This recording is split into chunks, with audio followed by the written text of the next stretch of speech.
You make sure that you've got a Bible in your hands. You've got to have a Bible, okay? Don't depend upon me or anyone else. You got to have a Bible. Get a King James because you can go back to the Hebrew, you can go back to the Greek, you can even go back to later Aramaic texts that were translated from the Greek, such as the Peshitta text, which is recognized by all the Eastern Orthodox, all the Aramaic speakers in the Syrian Orthodox Church as a translation from the Greek text, regardless of what people have been trying to convince us of. All the Aramaic scholars know that the Peshitta text is a translation from a later Greek text, and they don't even use it in the Syrian Orthodox Church. The head scholar of the Aramaic-speaking church in Jerusalem, a personal acquaintance of mine, I consult with him on a regular basis on Aramaic, and he says, now, absolutely, they can prove it, and it's been proven time and time again. Lou Rempel wrote in, he said, what Bible translation would you recommend, and is there one with the real name of YHWH? And I get this question all the time, like, what Bible translation do I use? And often the way that the question is described, isn't like this. It's often described as, I want a translation that's a word for word from Hebrew and not an interpretation. And the reality is no such thing by definition can ever exist. Every translation, it's impossible. Every translation is by definition someone's interpretation. What I recommend people do is use at least 2 translations and compare them. Now, when they agree, that doesn't mean you have no work to do, but when they disagree, that's a good place to start. I can tell you what some of the really bad translations are, and when I'm done, I want to hear your opinion, Michael. But from my experience, the worst translations out there are, for example, the NIV, the nearly inspired version, or yeah, I call it the non-inspired version. Yeah. But and then on the Jewish side is the Stone Edition, which is one of the worst translations ever made.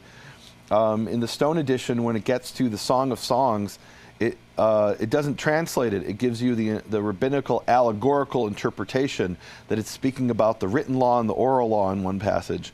And that's in the translation. It leaves it. I mean, it leaves the actual Hebrew itself. Right, completely behind it into their allegory, which is unforgivable in my view. And then there's some better translations, like the New Revised Standard Version on the Christian side, and on the Jewish side, the JPS. That doesn't mean JPS, Jewish Publication Side. It doesn't mean those that's a bad one. Well, no, it's a good one. It's a pretty good one. It doesn't mean it's perfect, though. There are places where the JPS will translate according to the Septuagint, or it'll translate something different than what it says in Hebrew because they didn't like what it said in Hebrew. But at least every translation does that. I have a secret for you. True. Every that's translation true. King James does it as well. Every translation does it. And the point is that no translation is perfect. What I like about the NRSV and the NASB and the JPS is those at least were done by scholars. The NIV was done by scholars, but scholars with a very clear agenda. So, So what do you have here, Michael? Well, I was just, as we're talking about translation here, for someone that's not real fluent in these things, and this is my second one. The first one ended up without any covers on it. But when we go to a translation, now, therefore, anyone let judge in eating and in drinking, or in respect of a feast of a new moon of Sabbath, which things of coming shadow, the body is of Christ. That's a direct translation. That's a word for word translation. Right. Yeah. Okay. So, therefore, let no man judge you concerning eat and drink in the respect of a holy day, new moon of the Sabbath, which are a shadow of things to come. That's what it says in Colossians. But yet, a word for word translation, you see that syntax has to be reworked, right. and you have to be able to define exactly what the relative pronouns, where they go back to, and you don't see that, and you can miss it sometimes. Well, if you translate too literally, you'll often mistranslate. Sometimes things are missed in translation because they were translated too literally. And I'm looking for an example here in Mark 7. Here it is. So it's in Mark 7. This is a King James. It says, because it entereth not into his heart, but into the belly, and goeth out into the draught, purging all meats. And I'll bet most of our listeners don't want to know what a draught is. It's a toilet. Right. And when you look at the Greek, you find it's very different than what you have in some translations. So, for example, the New Revised Standard Version, which I said was a good translation, that doesn't mean it's always right. Here's an example where it completely changes what the Greek says. The King James wasn't too far from the translation. What it's talking about is you eat food, and that food is cleansed from your body when you go to the toilet. It's a parable. Right. Okay. So Mark 7:19 in the New Revised Standard Version, since it enters not the heart but the stomach and goes out into the sewer, and that's a question mark, end of sentence, parentheses, thus he declared all foods clean. And the words thus he declared were added by the translator. They're not there. And that's a key concept for, obviously, the translators, because they need Jesus himself to say all foods are permissible and clean. NIV goes even further. It says, in saying this, Jesus declared all foods clean.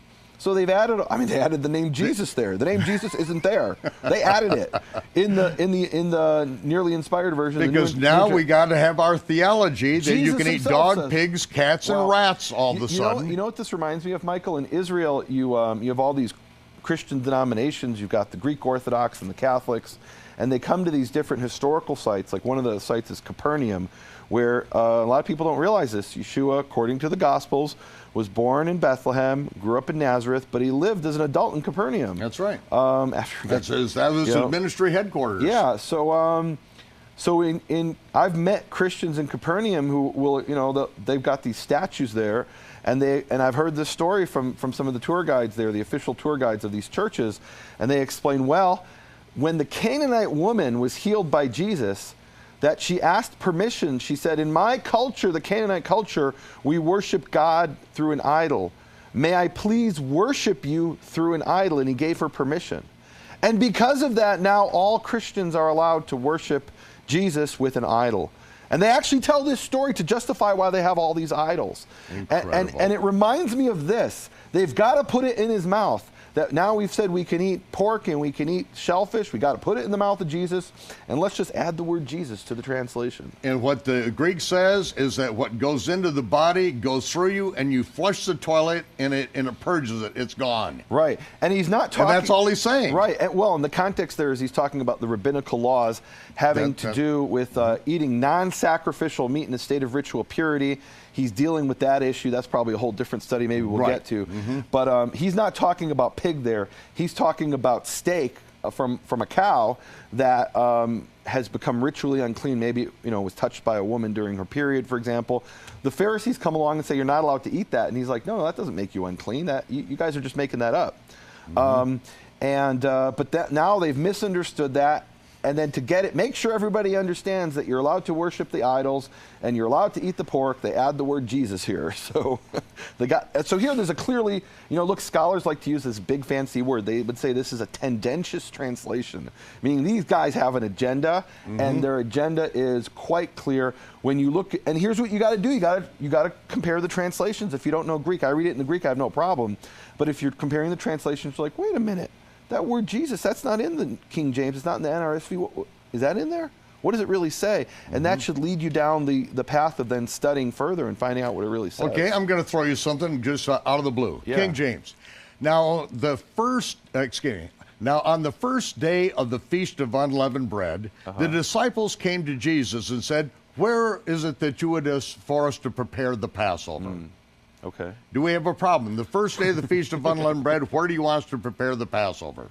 That's like saying, they came to me on Yom Kippur afternoon, the Day of Atonement in the afternoon, and said, when should we begin the fast? No, you already started fasting last night. What are you talking about? That's right. And so it's because the translators do not recognize the biblical reckoning of time, don't understand the feast, that they added all those words in the first day of the feast of. It's not there. Okay. It's the beginning, the protos, the beginning or the preparation for unleavened bread. They came and said, where do you want us to prepare the Passover? You know what it reminds me of in Genesis 2, and it talks, Vayechulu Hashemayim. It talks about God, it says, he finished working on the seventh day, or it's translated that way. And you could read it in a certain way or translate it as if God was still working at the beginning of Shabbat, and only on Shabbat he finished the work. And it's clear when you read it in Hebrew that's not the case. Yeah, King James, you can make that mistake. Right. And it's interesting. So the Samaritans in their Bible, they actually change it. And they changed that from seventh day to sixth day, because when they were reading it and they were translating it as well, they said, whoa, we don't want this to be misunderstood, coming from our Gentile perspective. So they changed it, and they have their sixth day, when really, no, it's by the seventh day he was done, and then he rested. And that's very clear when you read it in the Hebrew context. So excellent. Well, I brought that up to Nehemiah and just threw that at him, because these are the kind of things that you see in the Gospels where you have Gentiles translating things were written by Jews, to Jews, for Jews, about Jews. And even though we have most of the New Testament in Greek, it's still speaking about a Jewish culture that is completely familiar with the Torah. And I think next time we're together, we're going to ask a question. What is the Torah? What is the Torah exactly?